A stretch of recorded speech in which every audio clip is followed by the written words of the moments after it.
À Aigues-Mortes, les pompiers restent toujours vigilants autour des hangars de la ZAC Terre de Camargue. Les enquêteurs sont également à pied d'œuvre pour déterminer les causes de l'incendie et établir les responsabilités.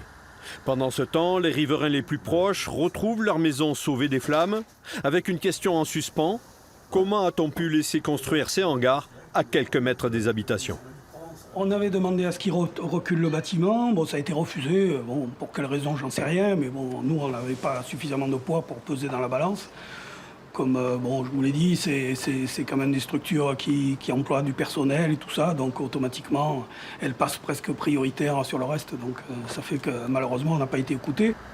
Dans la maison voisine, les propriétaires constatent eux aussi les dégâts, mais gardent le sourire.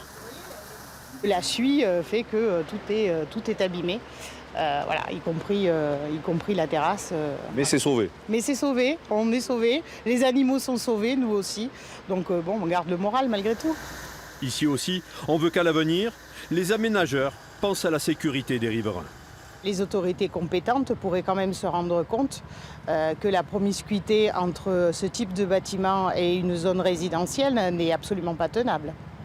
On ne devrait même pas avoir à le dire, c'est une évidence. Enfin, voilà. Venu sur site, le maire d'Aigues-Mortes ne dit pas autre chose. Quand sera le moment du permis de construire, nous verrons après les conditions que nous pouvons imposer pour la sécurité des riverains. C'est une évidence, voilà, mais ça va être assez long. Mettre un peu de distance entre les riverains et les hangars.